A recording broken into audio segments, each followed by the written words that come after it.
Part 4 of the kipping handstand push-up training is going to be learning the kip from the headstand position into a full handstand. This is now where we get to test if our head position or our legs are in the correct place when we kip. Additionally, now that we've kind of got our head position set, we want to adjust our hand position.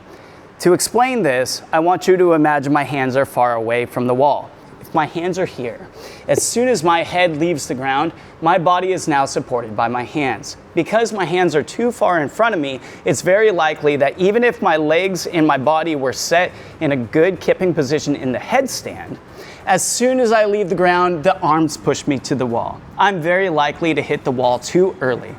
If my hands are too much out to the side, they are too close to the wall, when I kip up, it's quite likely that it will push me away from the wall. We want to find the happy medium so we have a setting for both our hands and our head. I'm going to start by putting my head and my hands in the same position when I was doing the pulses.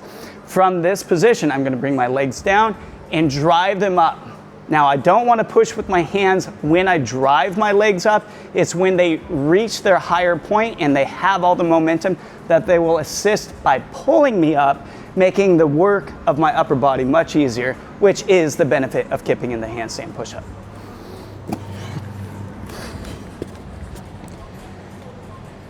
This feels about right. I checked my hand position, my head position. Now I'm going to bring my knees down so my low back touches the wall and kip.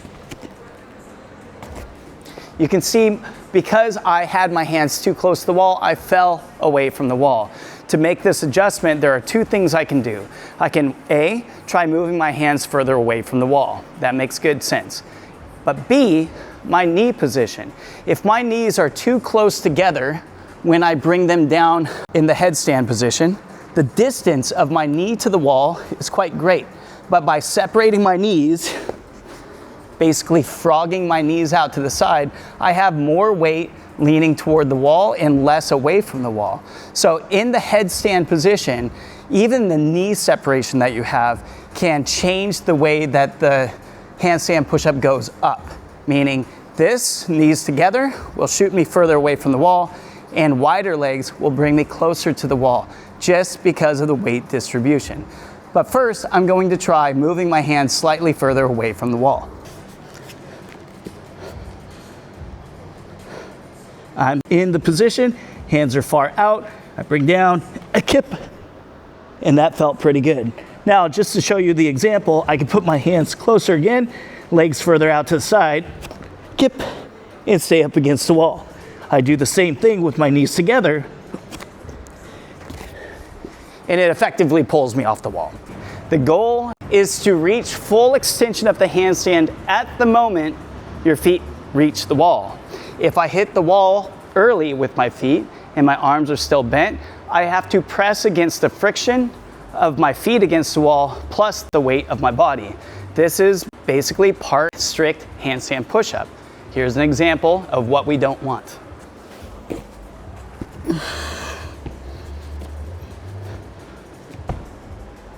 We also want to avoid the handstand hold because that's flirting with that vertical position that can pull us off the wall, but also any amount of arch past that will pull us off the wall.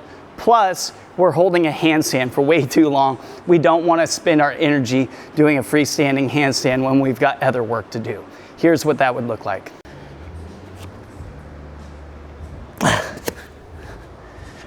Clearly, I'm going to be working too much if I'm up in the handstand position holding. Here's what we want in order to produce the most effective reps.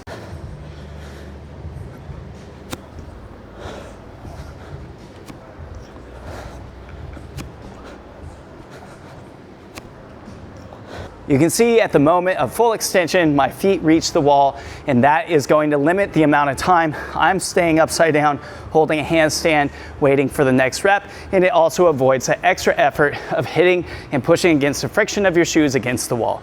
Make sure that you try to adjust these two settings and get familiar with it because it's going to impact all of your reps. In a workout, if you find that some of your reps are working and some are not, and your hand position is the same, Play with the width of your knees at the bottom of your kip, and that will adjust the weight distribution closer or away from the wall. But now that I know where I want my head and my hands, it's time to make sure that I see it visually.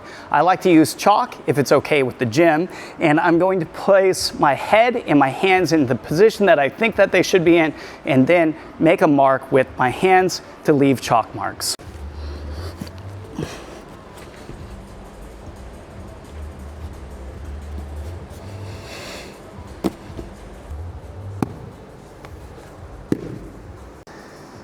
And there we go. I have my left hand, my right hand, and my head position right there. I want to make sure that I study these hand and head positions, and that way I can become familiar with how far away from the wall I like to place my hands in order to make it so comfortable that I never have to think about it when I go to do my handstand push-up set.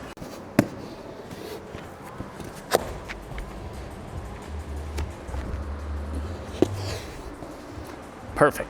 Now we know where our hands belong and where our head belongs. It's time to practice from the floor into the full handstand and dropping down to get my head in that target. It's very often that people come down and their head is too much toward their hands, or it's too much toward the wall. We want to find that perfect spot.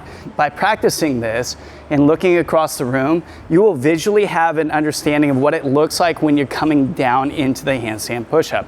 We know that our hands are going in the right spot because we're going to practice it from standing, but then when we come down, providing we keep checking to make sure the head is touching that correct spot, we will continue to do this, and then we will check so we can kip up and practice singles.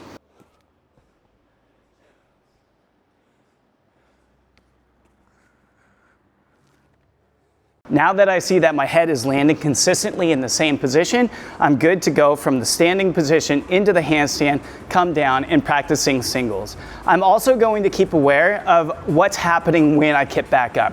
If I hit the handstand and hold too long, I need to back up and think about the other drills that we did, the knee separation, the hand placement, whatever we need to change in order to get that full extension right when we hit the wall.